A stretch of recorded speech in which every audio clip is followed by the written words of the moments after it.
Hey guys, I'm just going to show you a couple things tonight. Things that I think would be very easy to fabricate for a beginner and with minimal tools. It's where I started out, and I still do have minimal tools, but I wouldn't consider myself a beginner anymore. First off, the dual shock mounts came on the truck when I bought it, and they're not hard to do, or they wouldn't be hard to do.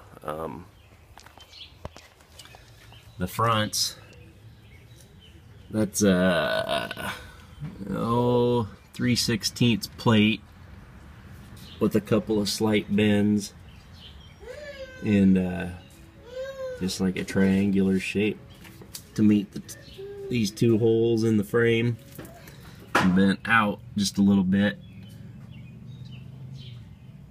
and then bent back in to make it straight parallel with the old shock mount.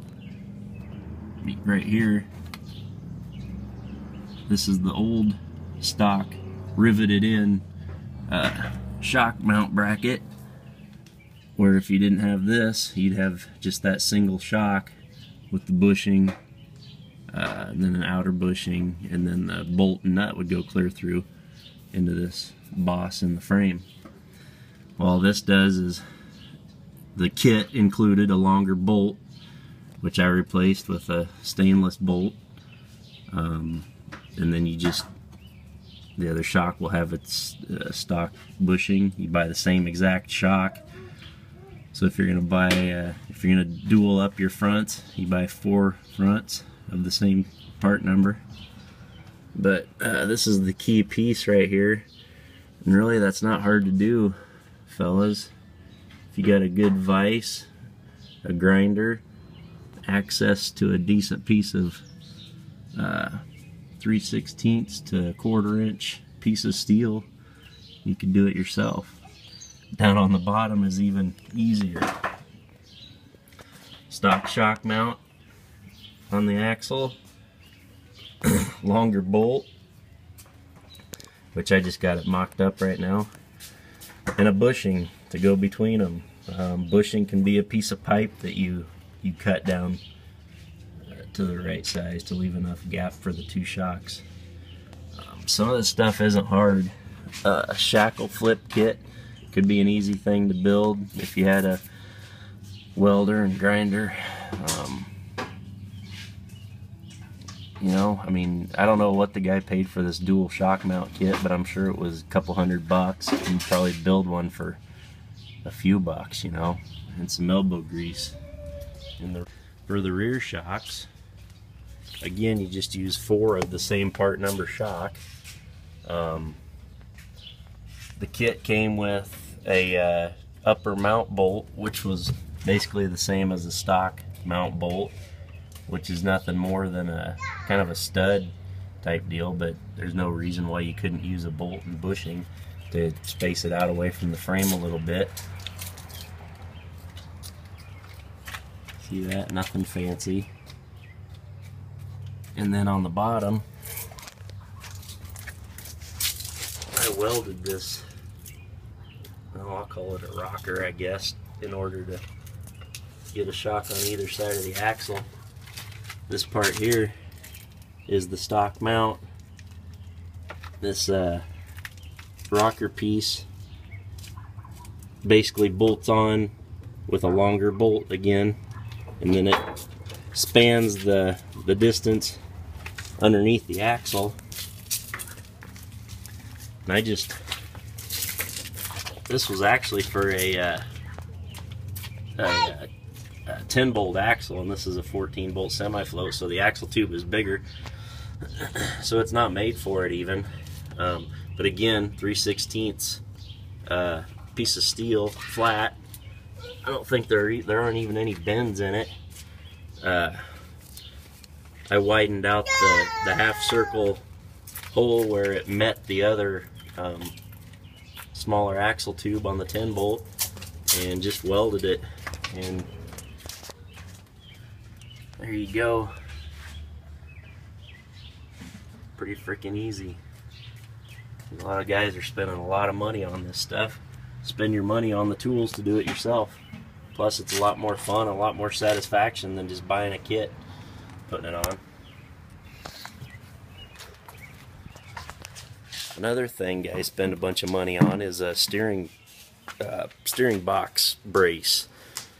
Yeah, the Chevy frames have a bad rap for cracking, especially with big tires and stuff, but I've built my fair share of homemade braces that look just like the ones you buy for $100 and some bucks, maybe. I don't know what they cost. Anyway, what you need to do is you're going to span from these two, the bolts that mount your steering box, and just triangulate over to another part of the frame, which is usually right over here. We'll just build one tonight. Heck with it. I don't know what I have for all my metal, but I guarantee I have enough stuff to build one, so we'll build one tonight.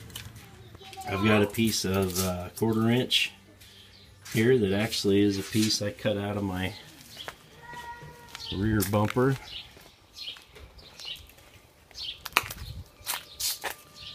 Right there where I recessed the reverse lights. I'll start out by cutting it to length with a standard grinder and cutoff wheel. Probably won't use the spark thrower, or I might, I don't know. And then I'll drill a hole with the old trusty dusty Chicago Machine Tools drill press. For many years I just had a 1/2 inch drill that my grandpa gave me, one of those big wrist breakers. Safety first, homies. Wear your glasses, wear some ear protection, otherwise you won't be able to hear like me.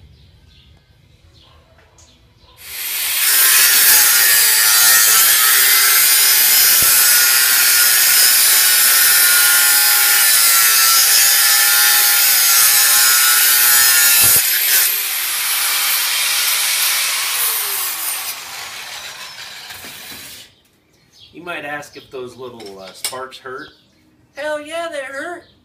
They hurt, man. That's why you gotta be tough. Be tough. Okay.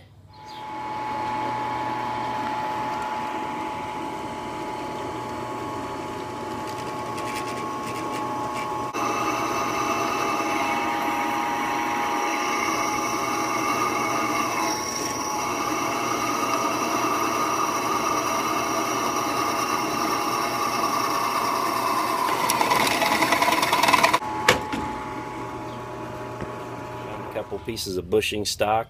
I don't even know what they came from. Something I kept in a little drawer of bushing stock, bushing material for a long time. They're going to work great for, I'm going to use these two holes right here.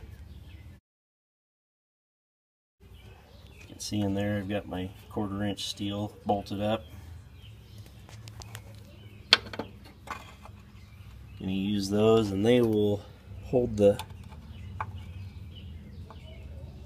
rest of the brace out away from the frame a little bit to clear the brake line and the proportioning valve there. So looks like I might have to take a little bit off of the one that goes in this hole because the brake line is pretty close in there, but no big deal, no hill for a climber. Well, apparently I promised Kale we would go to the playground last night for tonight, and kids do not forget. So I got my pieces built and tacked into place. I tacked them on the truck. I was going to use my TIG, but not everybody has a TIG, so I'll use my stick welder. It's an old farmer stick welder using some 70-18 rod. I tacked my bushing stock to the little cross piece I built through that oval hole, both pieces, and I just tacked that main cross beam. I don't know what you want to call all these, but anyway, it's tacked together. So I'm going to pull it out and get it all welded up.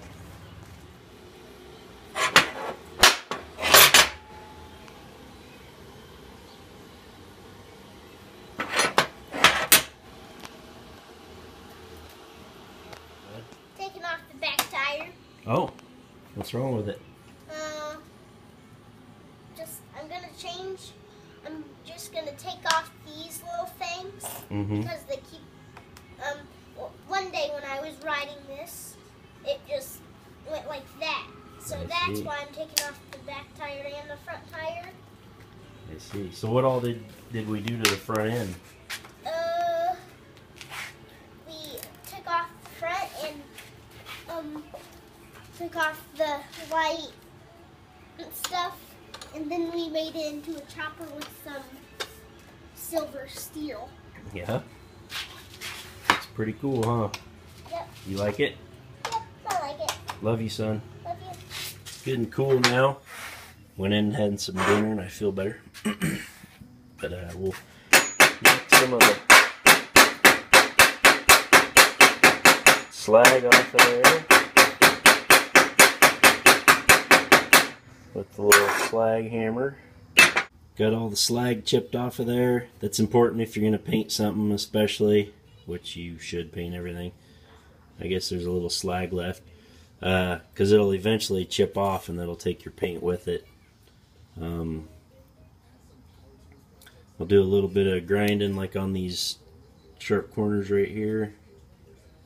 No need to grind the welds. If you gotta grind your welds to make them look good, you're a grinder. That's what the pros say anyway. Got it undercoated. Damn bug landed in it already. Where are you at, you little peckerhead? Oh well, you won't see it in the truck anyway. Should be good to go.